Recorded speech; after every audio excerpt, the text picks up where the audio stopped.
बोलो श्री सत्यनारायण भगवान की जय। मैं हूं नेहा और आप सभी का स्वागत करती हूं अपने भक्ति चैनल पर। आज आप सभी सुनेंगे श्री सत्यनारायण भगवान की संपूर्ण कथा। साथ ही जानेंगे श्री सत्यनारायण व्रत की सरल पूजा विधि, महत्व। हमारे हिंदू धर्म में भगवान विष्णु की पूजा का विशेष महत्व बताया गया है। खास तौर पर जब आप किसी विशेष अवसर पर भगवान विष्णु जी का पूजन अपनी पूरी श्रद्धा और भाव से करते हैं तब विष्णु भगवान की विशेष कृपा प्राप्त होती है। इसलिए हर महीने की एकादशी, बृहस्पतिवार और पूर्णिमा के दिन भगवान विष्णु की पूजा व कथा सुनी जाती है। भगवान विष्णु के अवतार श्री सत्यनारायण भगवान का पूजन किया जाता है। भगवान विष्णु के इस पूजन के दौरान लोग सत्यनारायण भगवान की कथा को पढ़ते अथवा सुनते हैं। श्री सत्यनारायण भगवान की कथा को पुराणों और व्रत में बहुत ही ज्यादा महत्व बताया गया है। ऐसा माना जाता है कि जो लोग इस कथा को सुनते हैं उनकी समस्त मनोकामनाएं पूर्ण होती हैं। भगवान श्री सत्यनारायण को भगवान विष्णु का रूप माना जाता है। शास्त्रों में श्री सत्यनारायण की पूजा का अर्थ है सत्य के नारायण के रूप में पूजा करना। किसी भी शुभ कार्य में, किसी के भी जन्मदिन या फिर विशेष शुभकामनाओं की पूर्ति होने के बाद भी श्री सत्यनारायण का व्रत एवं कथा की पूजा की जाती है। भगवान श्री सत्यनारायण का व्रत उल्लेख स्कंद पुराण में मिलता है। स्कंद पुराण में भगवान विष्णु ने नारद को यह कथा सुनाई थी और इस व्रत का महत्व भी बताया था।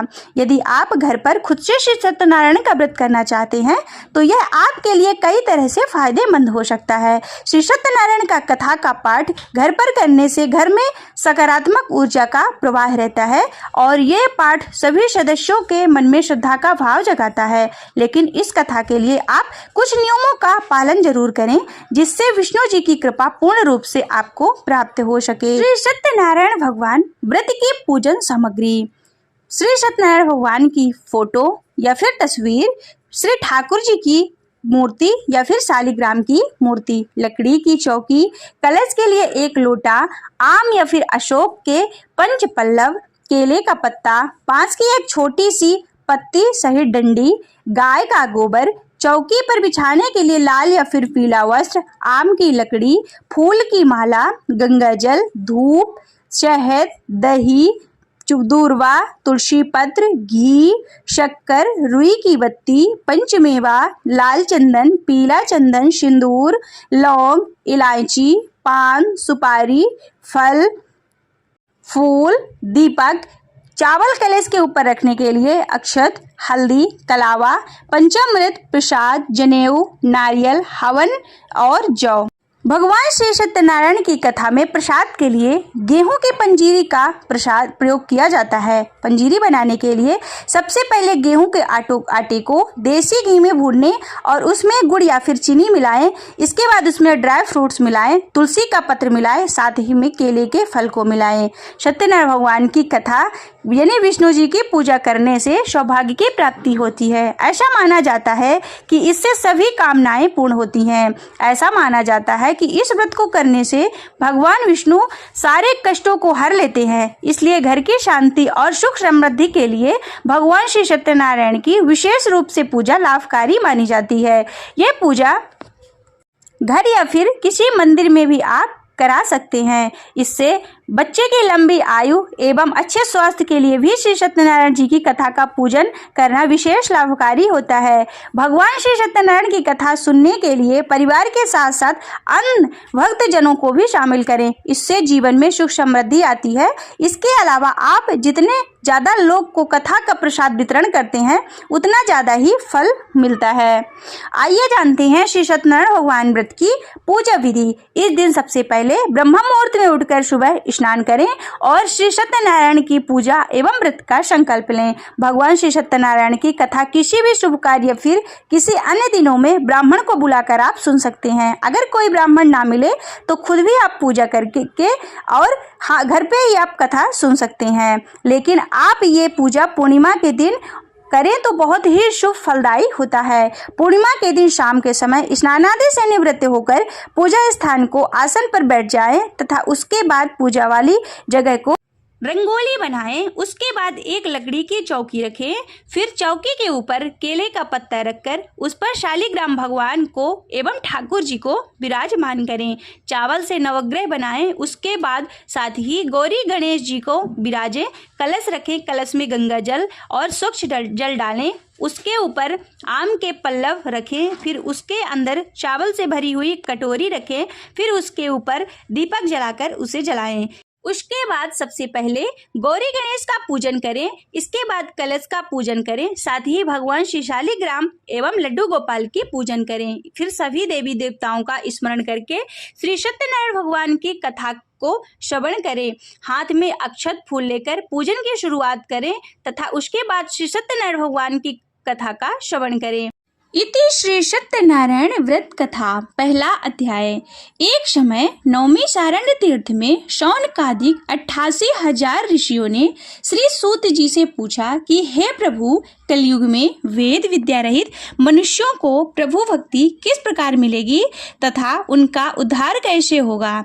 इसलिए हे मुनि श्रेष्ठ, कोई ऐसा तप कहिए जिससे थोड़े समय में कुछ पुण्य प्राप्त होए तथा मनवांछित फल मिले। यह कथा सुनने की हमारी इच्छा है। सर्वशास्त्र ज्ञाता श्री सूत जी महाराज बोले कि हे वैष्णवों में पूज्य, आप सबने सर्व प्राणियों के हित की बात पूछी है। अब मैं उस श्रेष्ठ व्रत को आप लोगों से कहूँगा जिस व्रत को नारद जी ने लक्ष्मी नारायण भगवान से पूछा था और श्री लक्ष्मीपति ने मुनि श्रेष्ठ नारद जी से कहा था। सो ध्यान से सुनो। एक समय योगी राज नारद जी दूसरों के हित की इच्छा से अनेक लोकों में घूमते हुए मृत्यु लोक में पहुँचे। वहाँ बहुत योनियों में जन्मे हुए प्रायः सभी मनुष्यों को अपने कर्मों द्वारा अनेकों दुखों से पीड़ित देखकर किस यत्न के करने से निश्चय ही इनके दुख का नाश हो सकेगा, ऐसा मन में सोचकर विष्णु लोक को गए। वहाँ श्वेत वर्ण और 4 भुजाओं वाले देवों के ईश नारायण का, जिनके हाथों में शंख चक्र गदा और पद्म थे तथा वनमाला पहने हुए थे, देखकर स्तुति करने लगे। हे भगवान, आप अनंत शक्ति से संपन्न हैं। मन तथा वाणी भी आपको नहीं पा सकती। आपका आदि मध्य और अंत नहीं है। निर्गुण स्वरूप सृष्टि के आदि भूत भक्तों के दुखों को नष्ट करने वाले हो। आपको मेरा नमस्कार है। नारद जी से इस प्रकार की यह स्तुति सुनकर विष्णु भगवान बोले, हे मुनि श्रेष्ठ, आपके मन में क्या है? आपका यहाँ किस काम से आगमन हुआ है? निसंकोच कहो। तब नारद मुनि बोले, मृत्यु लोक में सब मनुष्य जो अनेक योनियों से पैदा हुए हैं, अपने अपने कर्मों द्वारा अनेक प्रकार के दुखों से दुखी हो रहे हैं। हे नाथ, मुझ पर दया रखते हो तो बतलाइए कि उन मनुष्यों के सब दुख थोड़े ही प्रयत्न से कैसे दूर हो सकते हैं। श्री भगवान बोले कि हे नारद, मनुष्यों की भलाई के लिए तुमने यह बहुत ही अच्छी बात पूछी है। जिस कारण के करने से मनुष्य मोह से छूट जाता है, वह मैं कहता हूँ। सुनो, बहुत ही पुण्य देने वाला स्वर्ग तथा मनुष्य लोक दोनों में दुर्लभ एक है। आज मैं प्रेमवश होकर तुम्हारे से कहता हूँ। सत्यनारायण जी का व्रत अच्छी तरह विधि विधान पूर्वक करके मनुष्य तुरंत ही यहाँ से सुख भोग कर मरने के बाद मोक्ष को प्राप्त होता है। श्री भगवान के वचन को सुनकर नारद मुनि बोले कि यह व्रत का क्या फल है, क्या विधान है और किसने इस व्रत को किया है और किस किस दिन इस व्रत को करना चाहिए, विस्तार से कहो। श्री भगवान बोले, दुख शोक आदि से दूर करने वाला, धन धान्य को बढ़ाने वाला, सौभाग्य तथा संतान को देने वाला, सब स्थानों पर विजय करने वाला, भक्ति और श्रद्धा के साथ किसी भी दिन मनुष्य श्री सत्यनारायण भगवान की शाम के समय ब्राह्मणों और बंधुओं के साथ धर्म परायण होकर पूजा करें। भक्ति भाव से सवाया दे, नैवेद्य केले का फल, घी, दूध और गेहूं का चूर्ण लेवे। गेहूं के अभाव में साठी का चूर्ण, शक्कर आदि गुड़ तथा आदि भक्षण चीजें योग्य पदार्थ जमा करके सवाया पर अर्पण कर देवे तथा बंधुओं सहित भोजन करावें। भक्ति के साथ स्वयं भोजन करें। नृत्य गीत आदि का आचरण कर श्री सत्यनारायण भगवान का स्मरण कर समस्त समय व्यतीत करें। इस तरह व्रत करने पर मनुष्यों की इच्छा निश्चय ही पूर्ण होती है। विशेष कलिकाल में भूमि पर यही मोक्ष का सरल उपाय है। इति श्री सत्यनारायण व्रत कथा प्रथमो अध्याय समाप्त। बोलो श्री सत्यनारायण भगवान की जय। श्रीमन्नारायण नारायण नारायण, श्रीमन्नारायण नारायण नारायण, श्रीमन्नारायण नारायण नारायण, श्रीमन्नारायण नारायण नारायण, भजवन नारायण नारायण नारायण। श्री सत्यनारायण व्रत कथा का दूसरा अध्याय। सूत जी बोले, हे ऋषियों, जिसने पहले समय में इस व्रत को किया है उसका इतिहास कहता हूँ, ध्यान से सुनो। सुंदर काशीपुरी नगरी में एक अति निर्धन ब्राह्मण रहता था। वह भूख और प्यास से बेचैन हुआ नित्य ही पृथ्वी पर भ्रमण करता। ब्राह्मणों को प्रेम करने वाले भगवान ने ब्राह्मण को दुखी देखकर बड़े बूढ़े का रूप धारण करके ब्राह्मण के पास जाकर आदर के साथ पूछा कि हे विप्र, नित्य दुखी होकर पृथ्वी पर क्यों घूमता है? हे श्रेष्ठ ब्राह्मण, सब कुछ मुझसे कहो, मैं सुनना चाहता हूँ। ब्राह्मण बोला, मैं निर्धन ब्राह्मण हूँ, भिक्षा के लिए पृथ्वी पर फिरता हूँ। हे भगवान, यदि आप इसका उपाय जानते हो तो कृपा करके कहो। वृद्ध ब्राह्मण बोला कि श्री सत्यनारायण भगवान मनोवांछित फल देने वाले हैं, इसलिए हे ब्राह्मण, तू उनका पूजन कर, जिसके करने से मनुष्यों के सभी दुखों से मुक्त हो जाते हैं। ब्राह्मण को व्रत का सारा विधान बतलाकर बूढ़े ब्राह्मण का रूप धारण करने वाले श्री सत्यनारायण भगवान वहां से अंतर्ध्यान हो गए। जिस व्रत को वृद्ध ब्राह्मण ने बताया है मैं उसको करूंगा, यह निश्चय करने पर उसे रात को नींद भी नहीं आई। वह सवेरे ही उठा, सत्यनारायण भगवान के व्रत का निश्चय कर भिक्षा के लिए चला गया। उस दिन उसको भिक्षा में बहुत सा धन मिला, जिससे बंधु बांधवों के साथ उसने श्री सत्यनारायण भगवान का व्रत किया। इसके करने से वह ब्राह्मण सब दुखों से छूटकर अनेक प्रकार की संपत्तियों से युक्त हुआ। इस समय से वह ब्राह्मण हर माह व्रत करने लगा। इस तरह श्री सत्यनारायण भगवान के व्रत को जो करेगा वह सब पापों से छूटकर मोक्ष को प्राप्त होगा। आगे जो पृथ्वी पर श्री सत्यनारायण भगवान का व्रत करेगा वह मनुष्य सब दुखों से छूट जाएगा। इस तरह नारद जी ने नारायण का कहा हुआ यह व्रत तुमसे कहा। हे विप्रो, मैं अब और क्या कहूँ?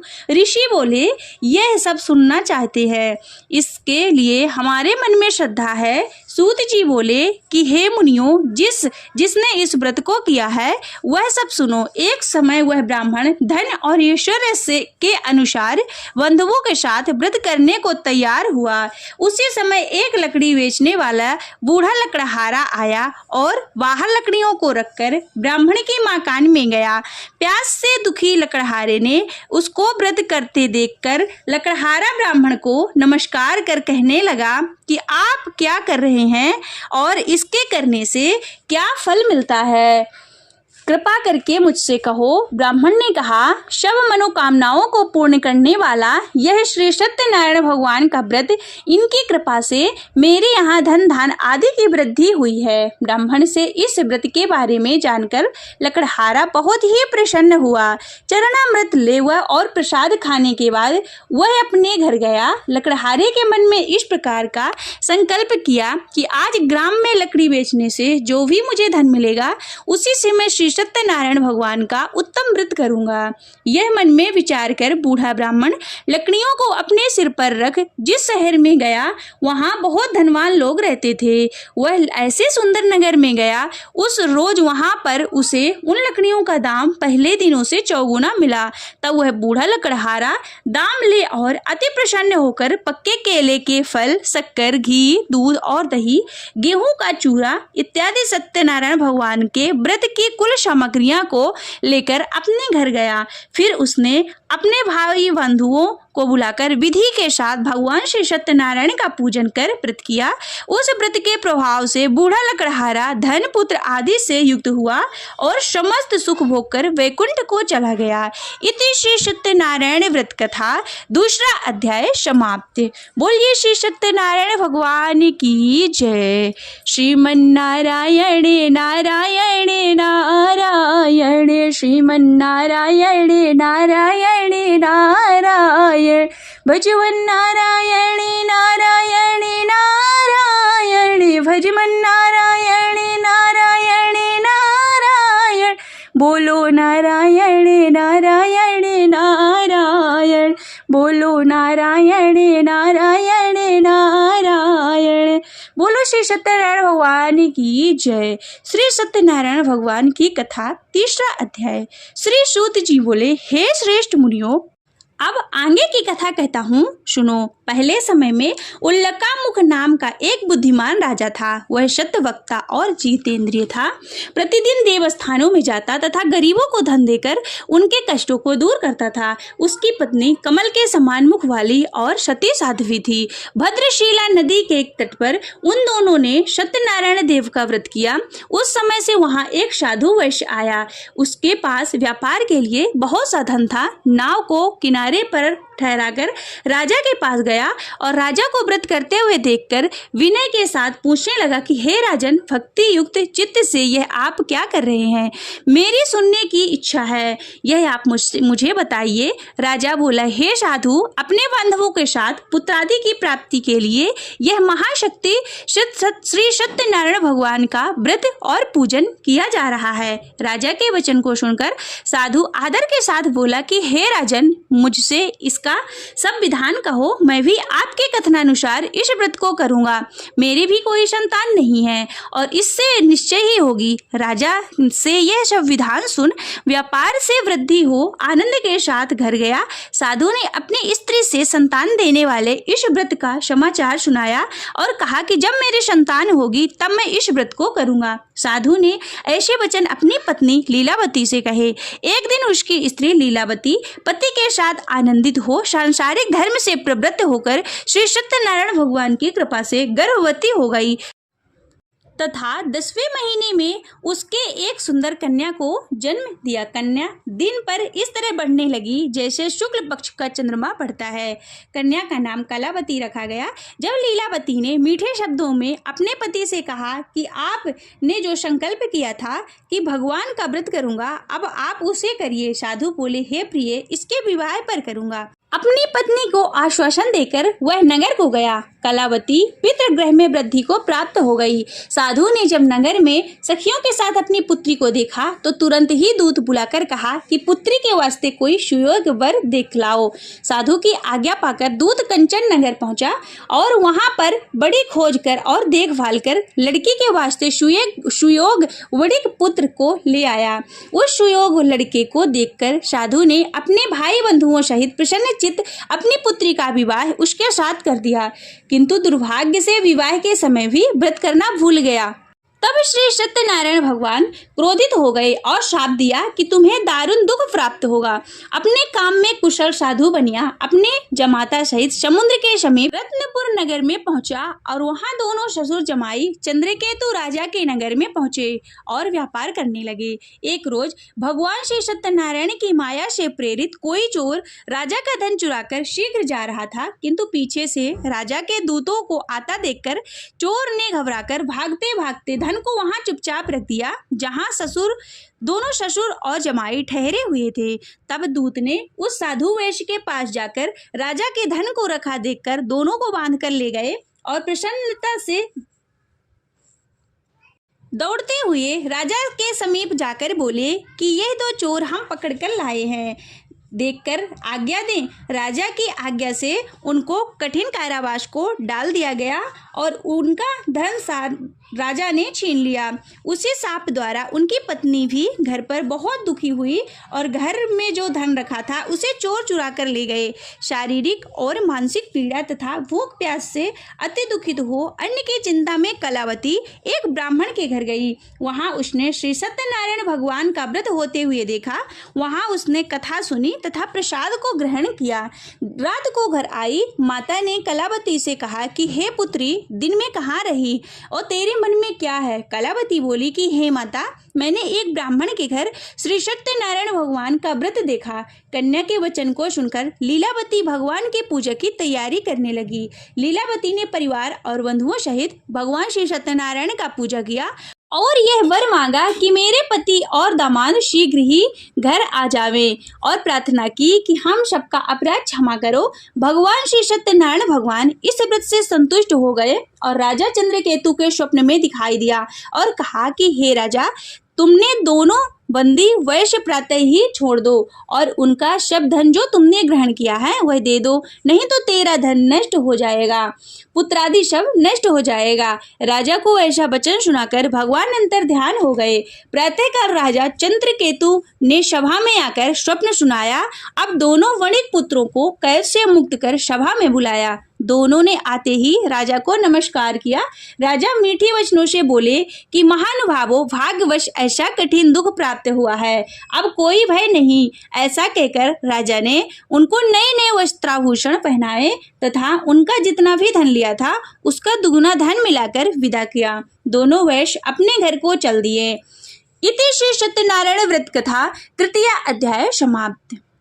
बोलो श्री सत्यनारायण भगवान की जय। श्रीमन्नारायण नारायण नारायण, श्रीमन्नारायण नारायण नारायण, भजमन्नारायण नारायण नारायण, भजमन्नारायण नारायण नारायण।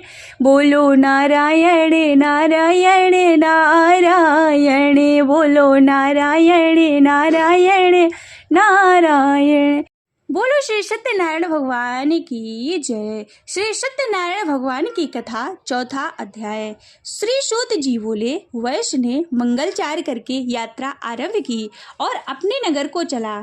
उनके थोड़ी दूर पहुंचने पर दंडी वेशधारी श्री सत्यनारायण भगवान ने उनसे पूछा कि हे साधु, तेरी नाव में क्या है? अभिमानी वणिक हंसता हुआ बोला कि हे दंडी, आप ऐसा क्यों पूछ रहे हैं? क्या धन लेने की इच्छा है? मेरी नाव में तो वेल तथा पत्ते आदि भरे हैं। वैश्य का कठोर वचन सुनकर भगवान श्री सत्यनारायण ने कहा, तुम्हारा वचन सत्य हो। ऐसा कहकर दंडी वहां से चले गए और कुछ दूर जाकर समुद्र के किनारे बैठ गए। दंडी के जाने पर वैश्य नित्य क्रिया करने के बाद नाव को ऊंची उठी देखकर अचंभा किया तथा नाव में वेल आदि देखकर मूर्छित हो जमीन पर गिर पड़ा। फिर मूर्छा खुलने पर शोक करने लगा। तब उसका दामाद बोला कि हे पिताजी, आप शोक ना करो, यह दंडी का श्राप है, अतः उनकी शरण में चलना चाहिए, तभी हमारी मनोकामना पूरी होगी। दामाद के वचन को सुनकर वह दंडी के पास पहुंचा। अत्यंत भक्ति भाव से नमस्कार करके बोला कि मैंने जो आपसे अत्यंत असत्य वचन कहे हैं उसको क्षमा करो। ऐसा कहकर महान शोकातुर हो रोने लगा। तब दंडी भगवान बोले कि हे वणिक पुत्र, मेरी आज्ञा से बार बार तुम्हें दुख प्राप्त हुआ है, तू मेरी पूजा से विमुख हुआ है। साधु बोला कि हे भगवान, आपकी माया से मोहित ब्राह्मण आदि भी आपके रूप को नहीं जानते, तब मैं अज्ञानी कैसे जान सकता हूँ? आप प्रसन्न होइए, मैं समर्थ के अनुसार आपकी पूजा करूँगा। मेरी रक्षा करो और पहले के समान नौका में धन भर दो। उसके भक्ति युक्त वचन को सुनकर भगवान प्रसन्न हो गए। उसकी इच्छा अनुसार वर देकर अंतर ध्यान हो गए। तब उन्होंने नाव पर आकर देखा कि नाव धन से परिपूर्ण है। फिर वह भगवान श्री सत्यदेव का पूजन कर साथियों सहित अपने नगर को चला।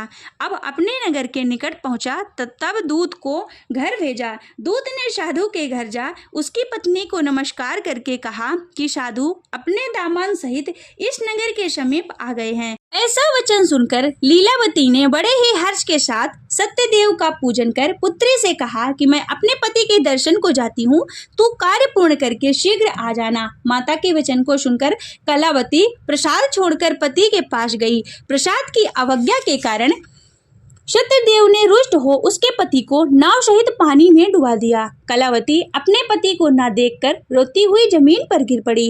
इस तरह नौका को डूबा हुआ तथा कन्या को रोता देख साधु दुखित होकर बोला, हे प्रभु, मुझसे या मेरे परिवार से जो भी भूल हुई है उसे क्षमा करें। उसके दीन वचन को सुनकर सत्यदेव खुश हो गए और आकाशवाणी हुई कि हे साधु, तेरी कन्या मेरे प्रसाद को छोड़कर आई है, इसलिए इसका पति अदृश्य हुआ है। यदि यह घर जाकर प्रसाद खाकर लौटे तो इसे पति अवश्य मिलेगा। आकाशवाणी से ऐसा सुनकर कलावती ने घर पहुंचकर प्रसाद खाया।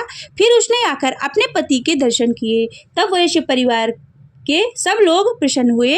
फिर साधु ने बंधुओं सहित सत्यदेव का विधि पूर्वक पूजन किया। उस दिन से हर पूर्णिमा व संक्रांति को सत्यनारायण का पूजन करने लगा। फिर इस लोक को शुभ को होकर स्वर्ग को चला गया। इति श्री सत्यनारायण व्रत कथा चतुर्थ अध्याय समाप्त। बोलो श्री सत्यनारायण भगवान की जय। श्रीमन्नारायण नारायण नारायण, श्रीमन्नारायण नारायण नारायण, भजवन नारायण नारायण नारायण, भजवन नारायण नारायण नारायण, बोलो नारायण नारायण नारायण, बोलो नारायण नारायण नारायण।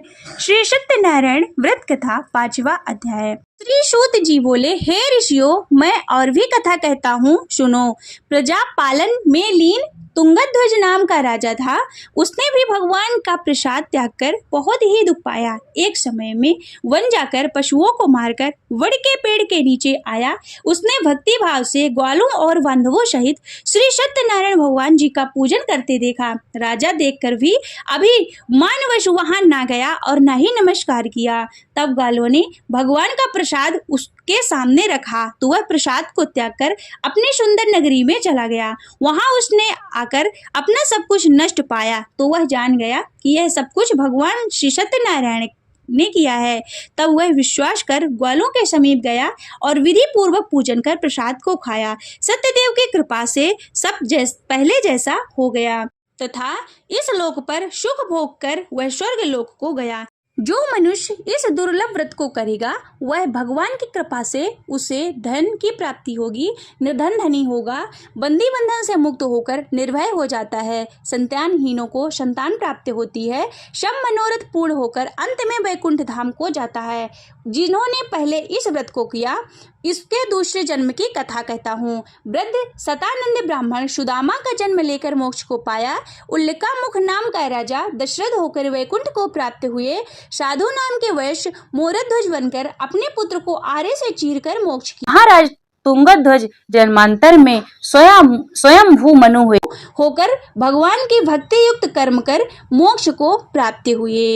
इति श्री सत्यनारायण व्रत कथा समाप्त। बोलिए श्री सत्यनारायण भगवान की जय। श्रीमन्नारायण नारायण नारायण, श्रीमन्नारायण नारायण नारायण, भजमन नारायण नारायण नारायण, भजमन नारायण नारायण नारायण, बोलो नारायण नारायण नारायण, बोलो नारायण नारायण नारायण। बोलो श्री सत्यनारायण भगवान की जय। श्री सत्यनारायण भगवान की आरती। ओम जय लक्ष्मी रमणा, स्वामी जय लक्ष्मी रमणा, श्री सत्यनारायण स्वामी, श्री सत्यनारायण स्वामी, जन पातके हरिणा। ओम जय लक्ष्मी रमणा, रत्न जड़ित सिंहासन अद्भुत छविराजे, स्वामी अद्भुत छविराजे, नारद करत निरंजन, नारद करत निरंजन, घंटा ध्वनि वाजे। ओम जय लक्ष्मी रमणा, कल कारण द्विज को दर्श दियो, प्रभु द्विज को दर्श दियो, बूढ़ो ब्राह्मण वन कर, बूढ़ो ब्राह्मण मन कर, कंचन महल कियो। ओम जय लक्ष्मी रमणा, वैश्य मनोरथ पायो, श्रद्धा तज दीन्हे, प्रभु श्रद्धा तज दीन्हे, सो फल भोग्यो प्रभु जे, सो फल भोग्यो प्रभु जे, फिर स्तुत कीन्हे। ओम जय लक्ष्मी रमणा, भक्ति भाव के कारण क्षण क्षण रूप धर्यो, प्रभु क्षण क्षण रूप धरो, श्रद्धा धारण के जिन्हें श्रद्धा धारण कीनी तिनको काज शरो। ओम जय लक्ष्मी रमणा ग्वाल वाल संग राजा वन में भक्ति करे, प्रभु वन में भक्ति करे। मन वांछित फल दीन्हा, मन वांछित फल दीन्हा, दीन दयाल हरि। ओम जय लक्ष्मी रमणा चढ़त प्रसाद शवाया कंदली फल में बा, स्वामी कंदली फल में बा। धूप दीप तुलसी से, धूप दीप तुलसी से राजेशत देवा। ओम जय लक्ष्मी रमणा श्री सत्य नारायण जी की आरती जो कोई नर गावे, प्रभु जो कोई नर गावे। कहत शिवानंद स्वामी भजत हरि हरि स्वामी, मनवांछित फल पावे। ओम जय लक्ष्मी रमणा, ओम जय लक्ष्मी रमणा, स्वामी जय लक्ष्मी रमणा। सत्यनारायण स्वामी, सत्यनारायण स्वामी जन पातक हरणा। ओम जय लक्ष्मी रमणा। बोलो श्री सत्यनारायण भगवान की जय।